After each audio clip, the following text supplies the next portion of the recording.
balikan natin ang ating mga karambulista at ang programang Karambol sa DWIZ. Balik tayo karambola sa Aliw Channel 23 at DWIZ 882. Ako si Conrad Banal. Kasama natin dito Jonathan De La Cruz. Dito Joel Laksamana. Good morning. Ngayon, April 3. Good morning. Wala tayong babatiin. Good morning. Ha? Ano? Sino ba babatiin natin? Hindi, kahapon nag-ano na tayo. Gusto kong batiin ng belated happy birthday yung aking kaibigan, si Dr. Ben Valdecañas. Oy, Doc. Ay, ano po yan? Okay. Orthosurgeon. Nag-opera sa nanay ko yan eh. Kaya, may nakakayaman sabihin, pero tiniway po eh. Ni Dr. Ben. Doc Ben. Alam mo, Kaibigan ko to eh. okay lang naman. TY din. Okay, pansit. Madali lang yan. Doc Ben. Oo. Total, tiniway mo Tiniway mo na kami. Bus-busan mo na. Di mo padala ka na ng pansit. Oo. Hindi. Hindi. Ano to eh? Yan yung Orto? taga-Balisin. Siya yung health ng Balisin. Balisin. Yung wellness kasi may wellness May, program. ang Balisin. Ang Balisin Wellness. Siya yung director nun. Okay. Ben Valdecañas. Alam mo, dumadami yung mga wellness, ha? Centers, lahat. Napaka-importante yan. Hindi fake wellness yan. Ha? Hindi. Tsaka, Hindi yan yung dokumento. actually, PIDEA. hindi. Hindi. Ideya, ayun, fake yun. Fake ba yun? Super fake. Hindi. Ano po to? Mainit na mainit sa social media. Grabe ang ginagawa. Kasi ako, as an observer, nakikita ko, nagbabakbakan Oo. ng gusto ngayon sa social media. At yan ang yung pinag-uusapan. bakbakan. Ito ang pinag-uusapan. Ano? 2012 ba yan? Grabe yung 2011? bakbak. Meron daw 2 dokumento na pinakikita. Merong ops daw itong PIDEA. At nag-drug surveillance sila noong 2012. At ang subject nila ay yung senador noon na si Ferdinand Marcos Jr. Yan. Ha? Yung 2012. Noong 2012. May surveillance kayo. Ano si surveillance nyo? Nag-ooperate siya? Ganon. Pusher? Ano ba siya? Ano ba siya? Trafficker? Ano yung surveillance? Ano yung surveillance na yan? Ano yung surveillance? Gumagamit? User ba? Ganon? Oo. Di lahat na lang. Kailangan. Sinusurvey nyo dapat? Hindi ito. Basta yun daw yung yung Yun ang plataforma nito nagbabanatan na. ayun tong 2 documents. Oo. 1 day surveillance. 1 day surveillance. Yan. At may utos daw. Wala naman nakalagay doon ano ang result Nung ng surveillance na yun. Yeah. Basta sinurveillance. Yun lang. Ang sabi po ng PIDEA, fake daw yun. Ang naglabas kasi niyan ay yung, Si Maharlika. Si Claire, ang pangalan niyang totoo ay Claire Contreras. Pero pag sinabi niyong fake, ang sinasabi nila, no such operation was logged on that date. No? kaya nga. Kaya nga, fake Kaya yung nga dokumento. Dokumento.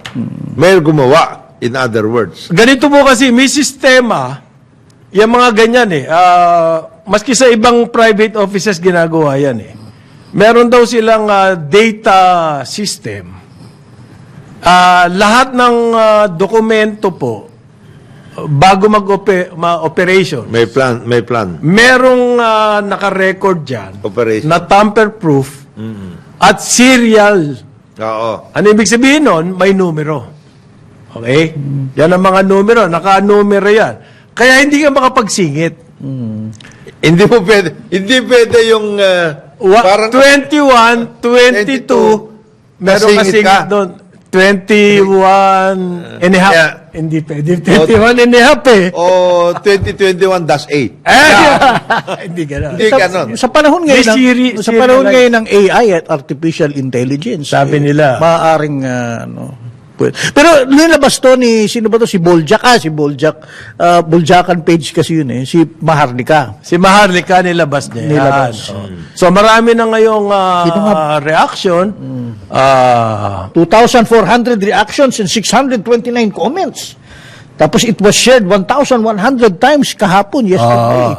Siyempre, ang tao naman Siyempre. agat-gagad Siyempre. So, well, kung dininay ng agency, PIDEA, sabi nila, kasi under Marcos yun eh.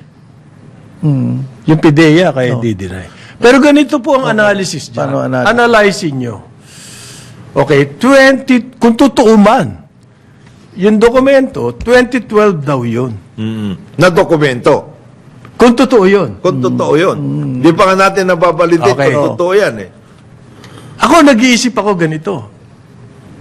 Why is it important today? Oo. What is the point? Ngayon 2012.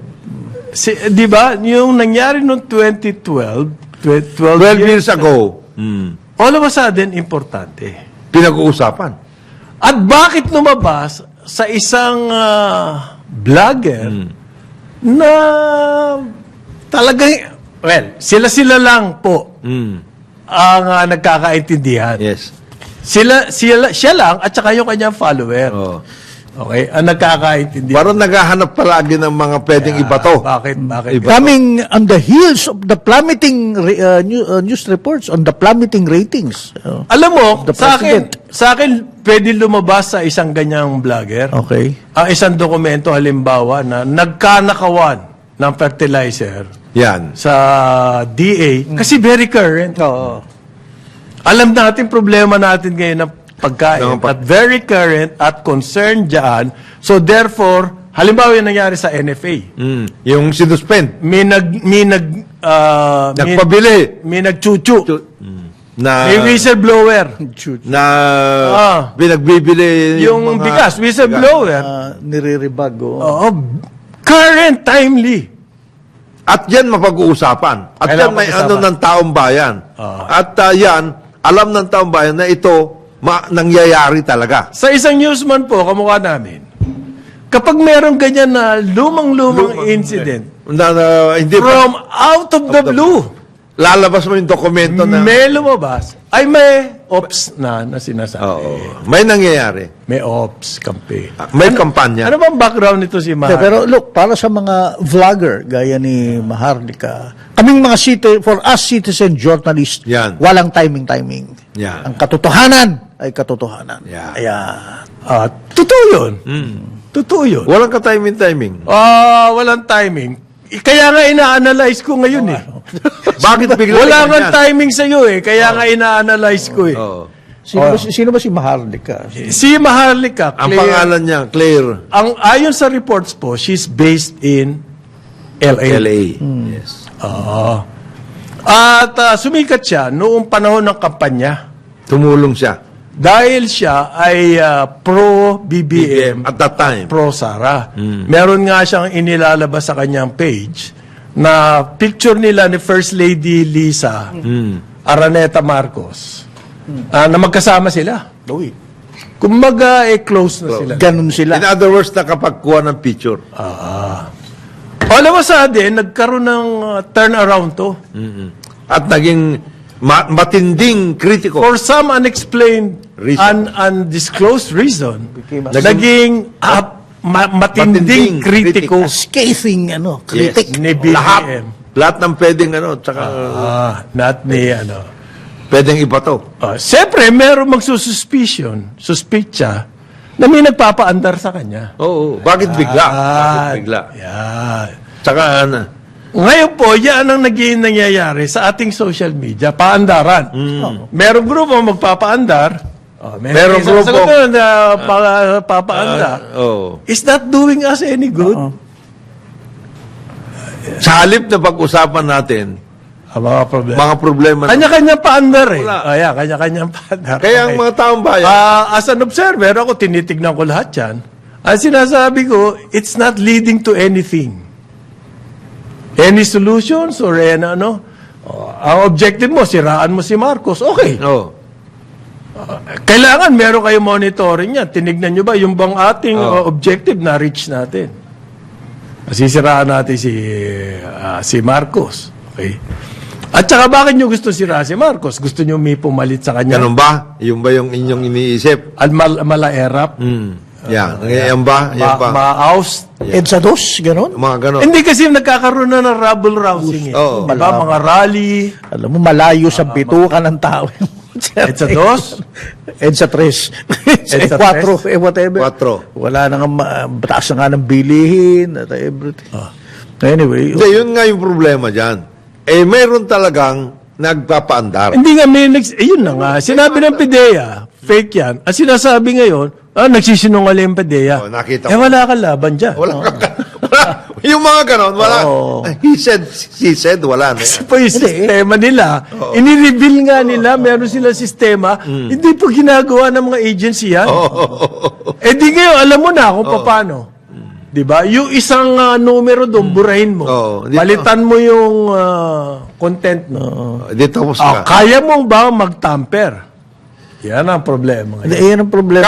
Kayang-kaya. Top security, ano yan? Nangyayari yun. Yan ang Meron problema. nga mga lumalabas na mga appointments, tampered eh. Akala mo, totoo. Pero walang sistema sa computer na database yun, parit. Yun ang outright na fake na dokumento. Gagawa ka. Talagang gagawa. Yun ang mga rekto. Meron nga ako, ipinakita ko. And then ang question, sino nagpapaandar? Meron ng kapan. Grupo. Meron akong pinakita pa nga sa BSP. Meron din naman yung pro Marcos, nagpapaandar din. Papaandar din. Is that doing us any good? Huwag nyo na- Hindi rin Hindi, po. wala rin yan. Ganun din Wala yan. rin yan, no? Pareho din yan. kayo lang yan.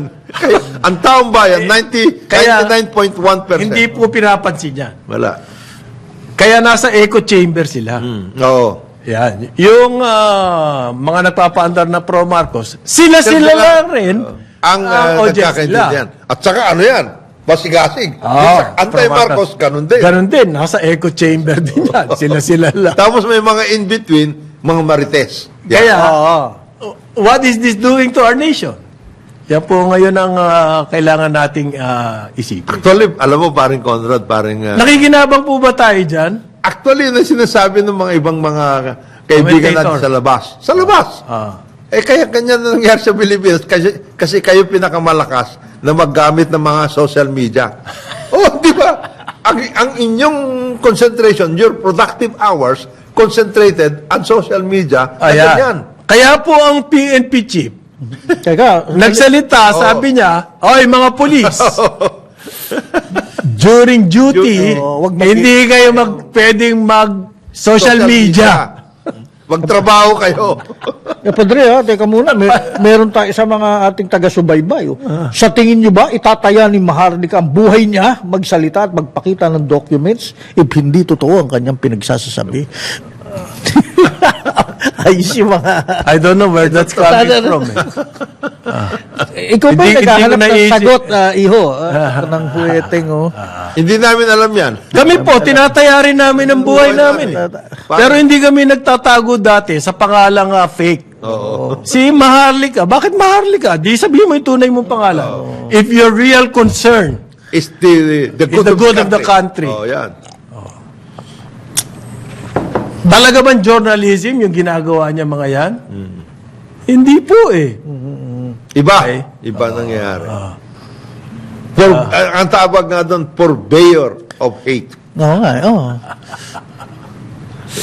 Kaya nga tama si... At hindi galit eh. Huwag kayo magkamali. Both sides yan.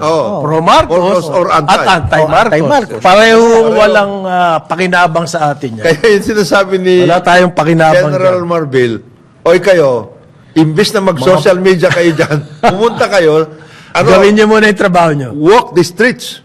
Yan ang message eh. Ano kayo? Paano po yung sinusubaybayan kong vlog?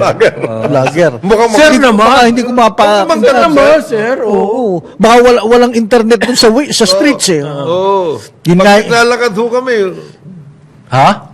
di ba sabi ni Presidente at saka ang General Marbil, tularan ninyo yung pinag-usapan natin ni General Acorda noon. Pagpakita kayo, visibility. Ito na nga ho, visibility. Tinitignan ko yung social media. Yung social media. Hindi Ano sinabi dyan. ni Maharlika? Ano sinabi ni... Okay. Hindi dyan, hindi. Yan, hindi Sana po yun. kung yung mga nababasa kong Pumunta ganyan. kayo sa kalye. Well, as part of our job, sinusubaybayan din po namin yan at binabantayan namin kung ano mga trends dyan. Parang naiisip ko tuloy kung siguro yung energy At time. na binibigay natin dyan Doon, Napunta halimbawa dito sa Pertusis. doon yung Yeah. ituon, oo. Baka may mangyari dyan. O doon sa pagtitipid ng tubig. Baka yung aking kapitbahay na yung driver, hindi na nagwawalis ng driveway na tubig ang High ginagamit. pressure hose ang ginagamit, oo. Nakipagtawanan pa sa akin, pare, may El Nino, sabi ko. Mukhang hindi niya nakuha eh. Wala. Tumawa. Oh. Same reaction sa amin. sa Remanville Homeowners Association, ganun din. Mas dumami na raw po namamatay sa pertussis. It's a simple ano yan eh. Whooping cup. Bacteria yan. Oo. Ang bacteria po ngayon eh nagagamot na. Oh. Sabi po ng Department of Health, nakaka-49 na namatay na as of March 23. At marami po namamatay ay mga bata. Yung sa Pertusis? Yes. Nakakatakot naman. Hindi, kasi siyempre tuloy-tuloy yung pagbubo mo at lahat. Naghahabol ka na hininga mo. Ganun ang mangyari doon. May kinalaman to sa panahon eh. Yes. Sa weather eh. Yan po mga respiratory illness. May kinalaman din yan sa panahon. Ngayon, yung mga eskwelahan, marami daw po sobrang init. So, baka hindi na sila mag face-to-face, isuspend na raw yung face-to-face. Diyan ngayon bumabalik ulit, paring Conrad, paring Joel, yung issue tungkol sa connectivity. Ayan. Ayan, dyan na. Ayan. Oh, nasaan napunta yung mga billion? Ano ba ibig sabihin mo ng connectivity? Nasaan napunta yung billion na nakalaan para sa mga computer, para sa wifi, lahat? Binili na po ng computer. Overpriced nga lang. Hindi nga ako magamit yung computer na yan. Overpriced nga lang yung computer. Marami raw po mga eskwelahan, nagsuspend na sila ng face-to-face. Yes, yes. Sa sobrang init. Yeah. At saka yan, Nadagdagan actually, nireport natin kahapon. ano yan, nationwide yan. Nationwide. Hindi lang dito sa Metro Manila, pero dito mas marami. Sa Metro Okay. Manila. Hindi, kaya nga, ewan ko to kung may Alam kinalaman. mo, paring Conrad, paring Joel, yung pinag-usapan namin kapin ng paring Joel. Yung tayo, nung kami, hindi Panahon kayo, natin. Panahon namin. Mayroon kasing hangin eh. Oo, yung mga Lumalabas. classroom. Yung mga Oo, classroom oo. kasi nakataas. Parang Parang gabaldon. merong crawl. Parang may gabaldon, crawl, no? crawl space. Oo. Hangin. Tapos may mga butas-butas na konti. Tapos yung may bintana, pumunta ka ngayon. At saka may mga puno sa paligid ng schools. Pumunta ka sa mga eskwela, concrete eh. Concrete horizon, ano yan? Doon, pare. Init to. That's additional 5 degrees daw. Vertical Ang lang feeling. ano. Vertical na concrete na yun. Kailangan mo aircon. Kung hindi, electric fan. Ay, masayang po sa espasyo para sa mga real estate development yung Yung mga ganon. iniisip nyo na Rosy Rizal Talo. Ilalim. Hindi po ano yun. Okay. Kaya merong programa ngayon na yung mga Gabaldon schools, Oo. i-preserve. I-rehabilitate pa. Rehabilitate at i-preserve. Tama-tama yun. No? Pero ito, hindi ko alam kung may connection sa init, sa summer, sa El Nino.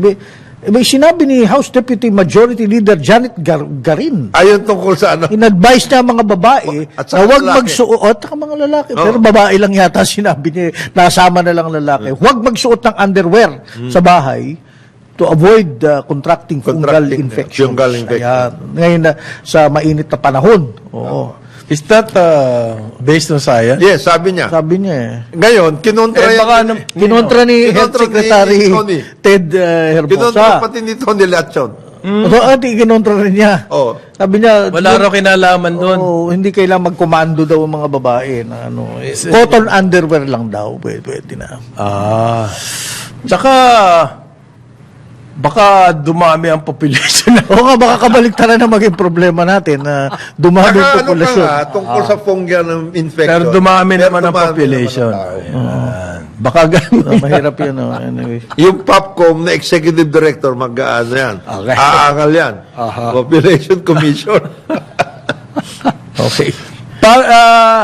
Ewan ko na ba, ito kasi mainit to si Jonathan dito sa railway. Okay. Ayan, yan. May nangyari. May nangyari na. po. May nangyari Kahapon, na. Oo. mismo. Mismo. May nangyari. May nangyari. Ito pare, paborito mo to. Oo.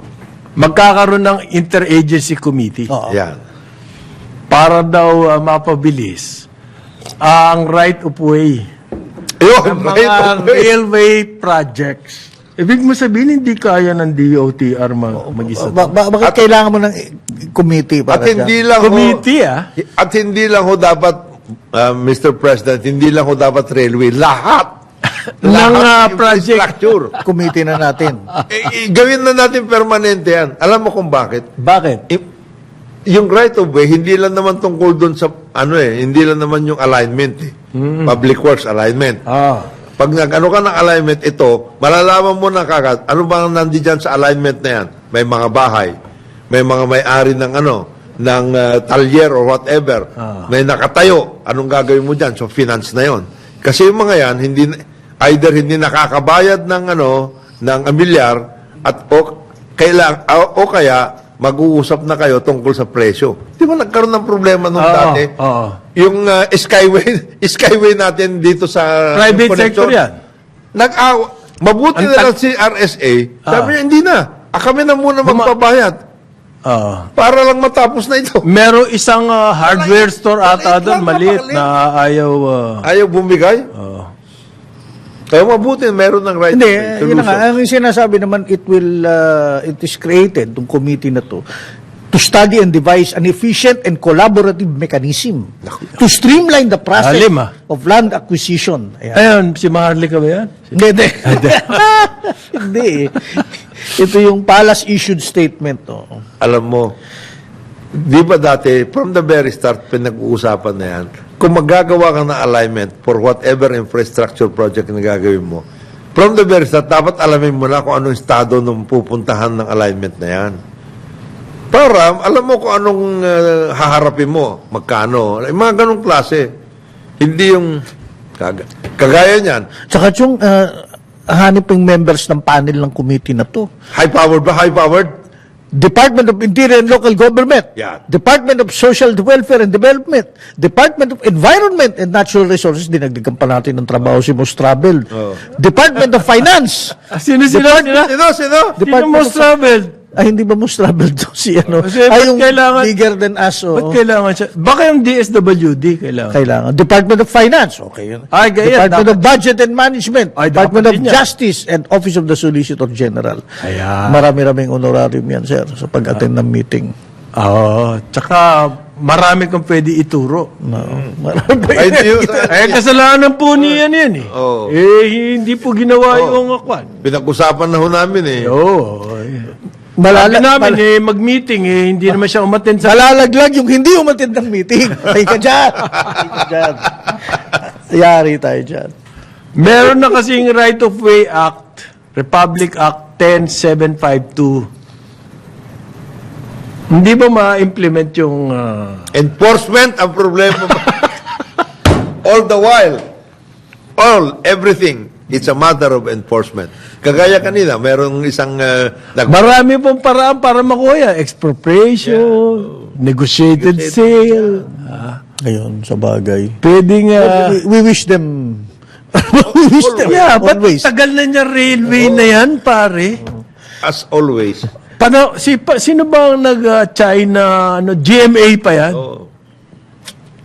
20 years na yan in the making. Parang nakakapanghina, no? 20 years hindi natin magawa-gawa. Balik tayo sa committee. Sa railway. Samantalang palaging pinag-uusapan, state has the power of eminent domain. Oh. One of the basic powers. Di ba pinag-awayan na yan ni Jody B versus GMA? Kasi dati China yung nag-offer, tapos Ayan, may batas na, the state of eminent domain. Oh. Ibig sabihin, the state can step in, Yes. paying for the land using anong value? Yung zonal ba? Zonal value. Zonal, hindi yung Away. property. Ang problema kasi, sinabi ng yung mga infrastructure projects, hindi pwedeng mag-desisyon dyan, mag-TRO ang RTC. Pero, Nag-TTRO. Nag-TTRO pa rin. Ganun ang sitwasyon dyan. Finally, sa railway lang, nandyan na rin lang tayo. Ang ating kaibigang si Ping Alfonso. Yan. Baka hindi yata niya magagawa yung target na magbubukas yung extension, LRT extension. Hindi na mangyayari hanggang, yan kasi si Ping. Kaya sinibak ngayon. Hindi naman sinibak. He has been inilipat lang siya. At si Joey ba? Oo. Joe Ayala. Joy Lim Ayala. Singer yun ba? Si Joey Lim, ang bagong presidente ng LRT. Joey Ayala? Hindi, iba yun pare. Si ano yun? Si Lum. Yung gumagamit ng mga, indigenous instruments? Hindi siya. Joey Lim pala. Joey Lim. Joey Lim. Ang bagong presidente ng LRMC. Siya na ang magpapatuloy ng target. Si Joey is the president ng MPIC, ha? Oo. At the same time, dating president ng MPIC na. Concurrently, ginawa na siya dyan. O eto, sabi pare, ang DNR daw, ang sabi nila, kapag sa protected area ang project, higher level na raw po ang approval ng ECC. What do you mean? Dapat absolutely walang... Protected. Bakit kailangan? Ano ba? Di ba tayo nagkakaintindihan? May categories yan, bro. May categories. Protected area nga. Oo. Pero kailangan, ang ECC, pwede pa rin ma-approve pero Higher level. level. Wow. Ano ba ibig sabihin? 9:31 ng umaga, Aliw Channel 23 at DWIZ 882. Balikan natin ang ating mga karambulista at ang programa Karambol sa DWIZ. Karambol! Balik tayo, karambola, sa Aliw Channel 23 at DWIZ 882. Kasama natin Jonathan De La Cruz, ako si Conrad Banal, si paring Joel May napakahalagang misyon. napag-utusan po ni Mrs. Biro lang ha? Oo. Magi, biro lang. Oo. Magi. Pakainin mo ng mabuti yan. Aha. Magi. Gutumin yung tao na yan. Oo nga. Ito daw ang pinakamayaman na Pilipino pa din, si Manny Villar. Ang kanyang net worth, $11 billion. Yan. Yan po real estate. Forbes magazine. Forbes Pero yan, di ba usually yan sa ganyan, paring Conrad, yung publicly listed ang kanilang Ayan, basis. publicly listed. Kung ano yung halaga, Nung kanilang shares. yung shares sa na listed company. Yes. So kung hindi listed yung company mo, hindi ka Hindi ka kasama dyan sa mga Naku, dami listahan yan. na yan. Ay! Baka mas marami yung mga hindi listed. Sabihin ko sa iyo, halimbawa, Suising. Oh, yun. Yan, hindi ka kilala yan. Hindi kilala Hindi ka kilala yan. Alam niyo po ba yung Suising?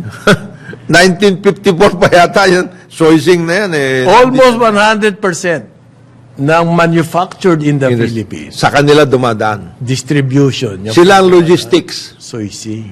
Alam mo, Sa Divisoria. Oh, alam Hindi mo- listed dyan. hindi, never naging listed yan.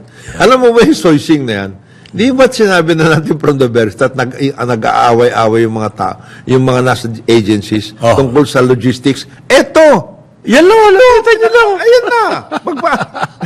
Paturo kayo dyan. Tutorial na kayo dyan sa soysing. At dating, yung po mga bilyonaryo natin, lalo yumayaman. Ito si Villar daw, 8.6 billion last year. Ngayon, 11 billion. Ganon katindi. But a good explanation po, tumaas talaga yung ating stock market. Yes. Okay? Hindi dahil sa Galing. nangamkam sila or what, ganyan. galing at sipag. Tumaas talaga yung ating stock market. Ang susunod sa kanya, casino magnate Enrique Razon Jr. Ports. Pero mas marami siyang ports. Ports. 10 billion yan. Ang layo ng pangatlo.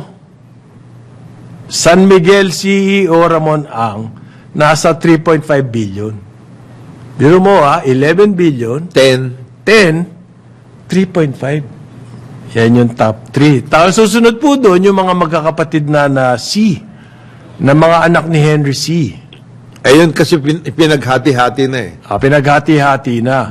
At susunod doon sa kanila, in between them, nung mga magkakapatid na C, andoon si LT Group, Lucio Tan.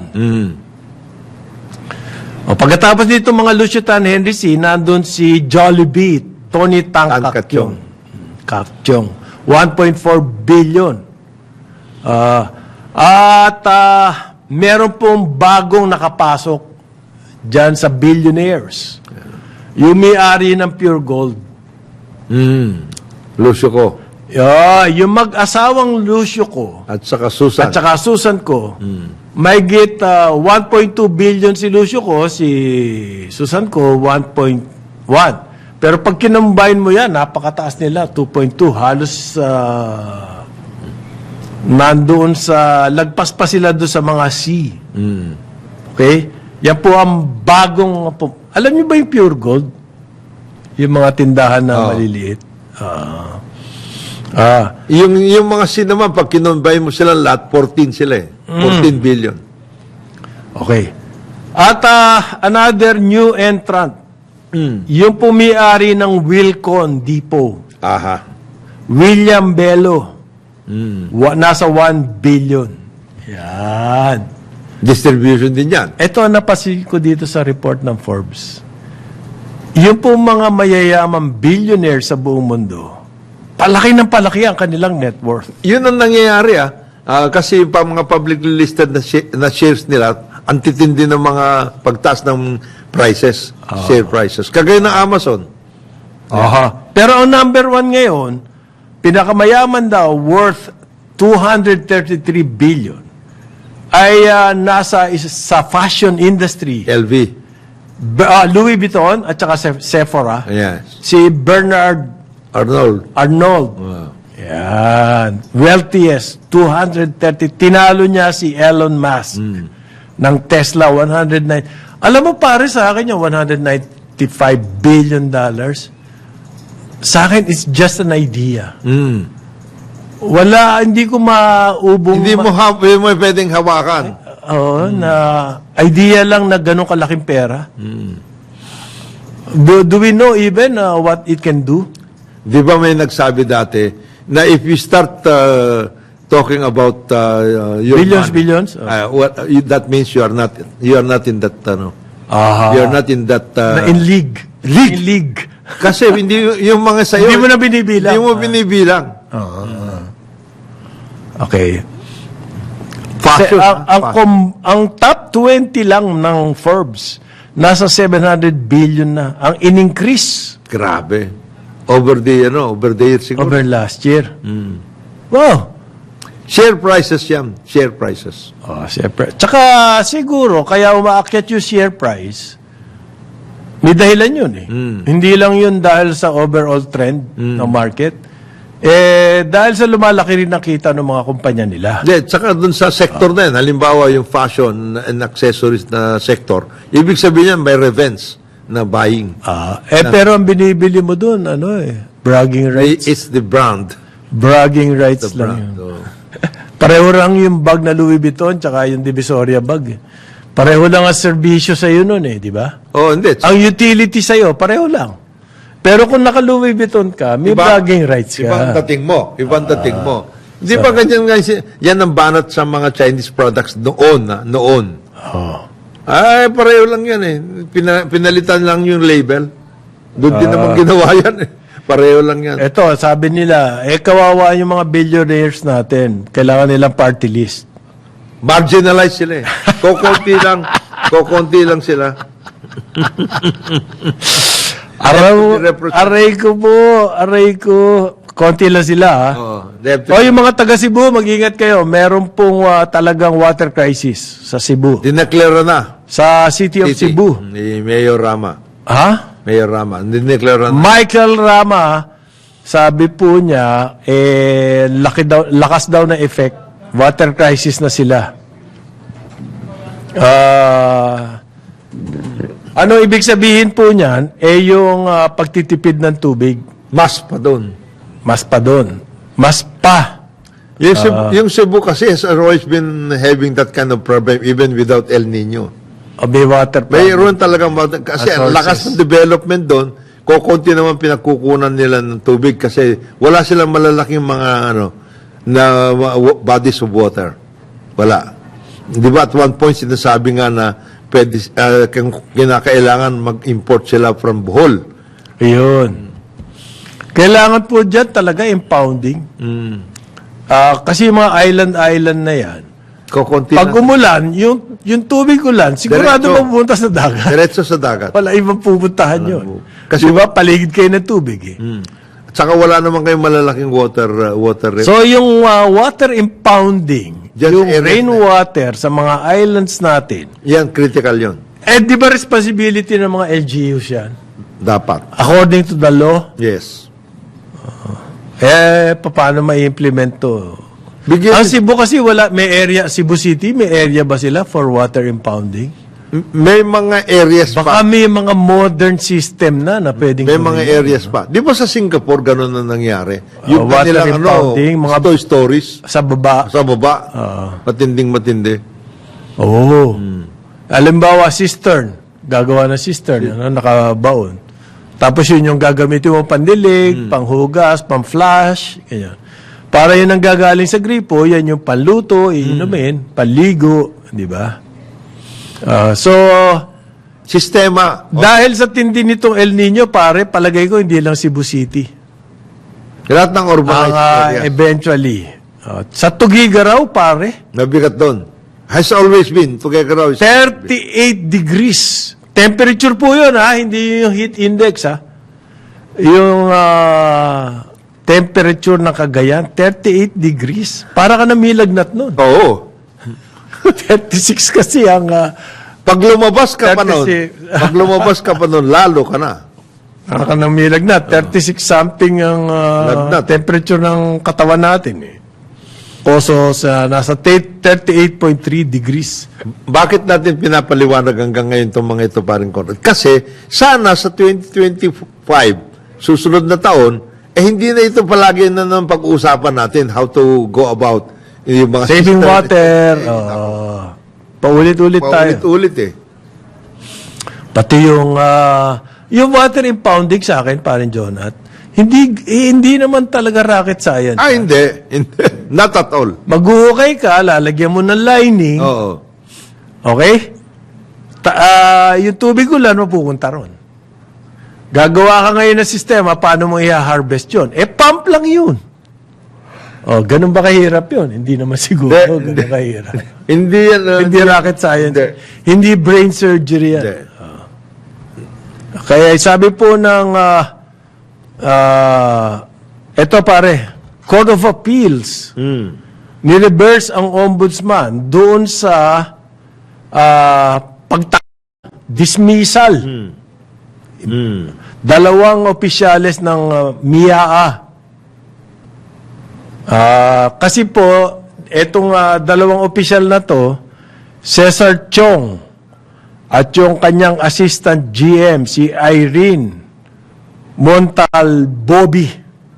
Tama ba yung apelyido na yan? Montalbobi? Dismissal po ang ginawa ng ombudsman. Kasi daw, nireassign nila yung mga personnel Without any, for grave abuse of authority. Okay? Nagdesisyon po ang Court of Appeals, reversal nung ruling ng ombudsman na tanggalin itong dalawang ito. Ano mangyayari ngayon? yan ang issue. Ano mangyayari ngayon? Kasi nagkaroon na appointment na dalawa na. Ayan. Nagkaroon ng Yan ang OIC. iniisip ko ngayon eh. Tapos nagkaroon ng permanent appointment ngayon. Tapos privatized pa. Tapos privatized pa. Wala na yan. I think what they can do, Hindi ba mute and epidemic na yung ano? except the fact, paring Conrad, na baka makakolekta sila ng benefits, retirement. Ayun, pwede. Yun ang ibig sabihin lang. Kolekta, pwede. Pero sandali lang sila dyan eh. Oo nga. Magkano lang yung benefits mo? No? Well, if they've been there before, Ang problema, isa pang problema ko rito, anonymous po yung complainant nung from the Verstaat. Alam mo, against these two. may mga ganyan na mga kaso. I remember yung kaso ng mga sa DBP. Natatanda mo yun? Yung sa PhilEx issue. Anonymous complaint. Anonymous complaint, nayari yung mga... Ganito po yung officials. Felix issue. Hanggang ngayon, hindi pa sila nakakakuha ng benefits. Ha? Ayan. Yan ang mga problema. Yan. Grabe. Yung DBP, meron Holder. silang hawak Na mga shares. ng Felix. Mm. It so happen, may nagka-interest na mag-take over ng Felix. At binibili, Yung mga namimili sa stock market. Ng mga shares. Ang problema, pag namili ka sa stock market, sobrang tataas yung presyo niyan. Titingi-tingi ka eh. Supply and demand dyan. Titingi ka eh. Di mamahal yung acquisition. Yes. So, ang ginawa, yung namimili na yon si Manny Pangilinan yung MVP. Ang ginawa niya, kinausap niya yung mga big, na may Holders. mga big, holders ng big Mm. chunks. DBP, yan. Yan, ang mga SSS, yung mga pension funds. Ang naging, ang kausap niya pala, Bobby Ongpin. Kasi siya ang... Si Bobby Ongpin, may share siya on his own. So, sinabi, bibiling ko yan kung Kung- mas malaki. Kung kaya mong makuha rin yung Ayan. iba. Ito si Bobby Ongpin ngayon, businessman. Magaling. Ginawa niya, kinuusap niya yung DBP. DBP. Ha? Sama tayo. Sama tayo, maibebenta natin magandang presyo. Pumayag yung, DBP. DB, yung si Manny Pangilinan. Pagkatapos kasi, ginawa ng ni Bobby Ongpin kasi, ibili mo na yung shares ko. Mataas na presyo. Okay, tapos, ibenta mo kay MVP. Para isa lang ang kausap, MVP. Yan. Dinimanda ngayon, ito mga... DBP. Kumita kasi ng 13 billion. Ang DBP. Ang DBP. Mali daw yun. Crony daw kasi, oo. eto si Si Bobby Bobby Ongpin, ni First Gentleman. At Mike that time. Pence. Oo. Ang nagreklamo po yan, anonymous. Nagtuloy-tuloy yung kaso. Ganyan yung kaso, kumita ng 13 billion. Nagalit. Nagalit. Ba't kumita ng 13? Ang balita ko pa dyan, yung SSS noon, gusto sumakay. Sabi sa kanila, hindi na. DBP. Sali ako dyan, laki Oo. nakikitain ko dyan eh. Sabi ni MVP, hindi, tapos na kami. Ito na yun. Pag nakuha namin to, ayos na. Yan ang problema dyan sa mga Ganyang kaso. mga anonymous. Bakit umandar sa ombudsman? Yun ang issue doon. Okay. Meron bang... Kagaya niyan, itong sa DBP, Na-reverse na CA.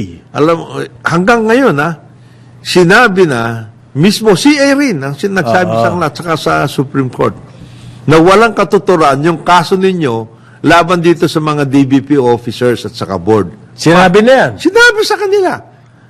Hanggang ngayon, di pa rin. Alam mo kung bakit? Dinala pa rin ng ombudsman at that time, Ombudsman Conchita Carpio Morales, dinala pa rin sa Supreme Court motion, nagpetition na I-reverse ang ang CA. So ngayon, pending pa sa Supreme Court. Kakuha, may mga namatay na nga doon sa officers ng DBP, hindi nakuha yung benefits. Aray. Isipin mo yan. Ito naman CA reversal. Oo. Makukuha nila yung kanilang Benefits. benefits. Baka Debt yun na lamang ang ano nito. Baka ang gagawin na lang ni Uncle Sam, hindi na lang siya magpe-petition. Sabi po na CA kasi, entrenched na raw po yan. Nakasemento na yung mga practices sa mga reassignments. Ayan. Hindi bago. hindi bago yung ginawa nitong dalawa na to. Naka-entrench na yan. So, paano mo sabihin? Kasi ang angal sa kanila, meron daw, Prejudicial. yan, whimsical, ganun. Wala kayong authority na gawin yan, pero ginawa nyo. Okay. Yan ang nakakapagtaka. Diyan sa mga... Mga ganyan. Oo. Pero talagang pinakapagtataka, hanggang ngayon, laman pa rin yan ng usapan pagdating sa business. Yung tungkol sa nanalo ang gobyerno, kumita ang DBP ng 13 billion. Nademanda pa rin. Nademanda pa rin. Siguro sabi ng mga tao, anong gagawin namin? Pinakita nga namin ng gobyerno Paano? Hindi, tsaka anong gagawin mo? Bangko yun. Pag mid-deal, ang mismo sa buhay niyan kumita Hahanap ka. Hindi naman po nagtatanim yan kapag tumubo yung kanilang pananim. Kikita sila. Hindi, talaga ang ano niyan, ang hanap buhay ng bangko, mag-invest, magpautang, ganyan. Yan. So kung may investment opportunity, mas ididimanda ko pa yung DBP pag hindi nila sinunggaban. Yung opportunity. Yung yun. opportunity, nakikita sila at di ba? Oo. Napakatanga mo naman, bangkero. Oo. Kapag I-dismiss kita. namatay na nga si Ray David, di ba? Oo, sorry. Siya yung presidente At nun that time. Ito pa rin, Jonat, suspended daw ang importation ng mga galunggong. Aha. Ah. Baka nilift na yung yung fishing ban. Hindi, kasi ganito nakita. Yun daw mga ini-import na para sa kaning. Nasa market. Ayun! Oo. Dinala sa palengke. Kaya sinuspindi. Okay. Kaya sinuspindi. May importation for industrial use. Yan. Hindi, dinadivert daw sa Itinivert. market. Ayun. Yun. Sinuspindi niya ngayon. Oo. Ayos yun, sabi. Will that affect the price of fish in the market? Kailangan po natin bantayan. Oo. Kasi siyempre, yung mga dinadivert na yun, kahit papano, nakakadagdag sa supply. Oo. Ngayon, kung kailangan ba talaga yung importation na yun, kailangan malaman ng DA yun. Pero hindi po dapat, hindi parehas yun, na ang iyong permit for canning, For industrial use. tapos ilalabas mo sa palengke. Ay, mali. Ha? Yung Sino mga kinakalaban mo doon? Yung mga Mga mamimili. mangingisda. Ayan. So, tama lang yung ginawa nito ni Agriculture Secretary. Kasi wala namang konsensya yung, sino ba naman yung mag-i-import ka? Permit mo Maraming ganun. Pangkaning, tapos ilalabas. Maraming ganon. Ganon din, pati pork? Pati pork, pati chicken. Ganon? Oo. Pati damit? Ay, nako. Sinasabi ko sa'yo, paring Conrad. Ang isang talagang napakatinding operasyon yan, yung sinasabi mo. Reniri pack. Ayun! Yan. Chicken. Chicken. Para hindi makita yung expiry date. Yan. Best before. Just before. Tapos lalabas na fresh. Di ba? Okay. Sa ngalan po ni paring Joel Lacsamana, Jonathan De La Cruz, ako si Conrad Banal. Muli, bukas ang karambola dito sa Aliw Channel 23 at DWIC 882. Susunod na, Ronda Pilipinas. Kasama si Drew Casino. Yes. Karambola. Sumainyo ang programang Karambola sa DWIZ. Hanggang sa muli, tayo'y magbabalik upang ihatid ang pagtalakay sa iba't ibang mga isyu dito pa rin sa programang Karambola sa DWIZ.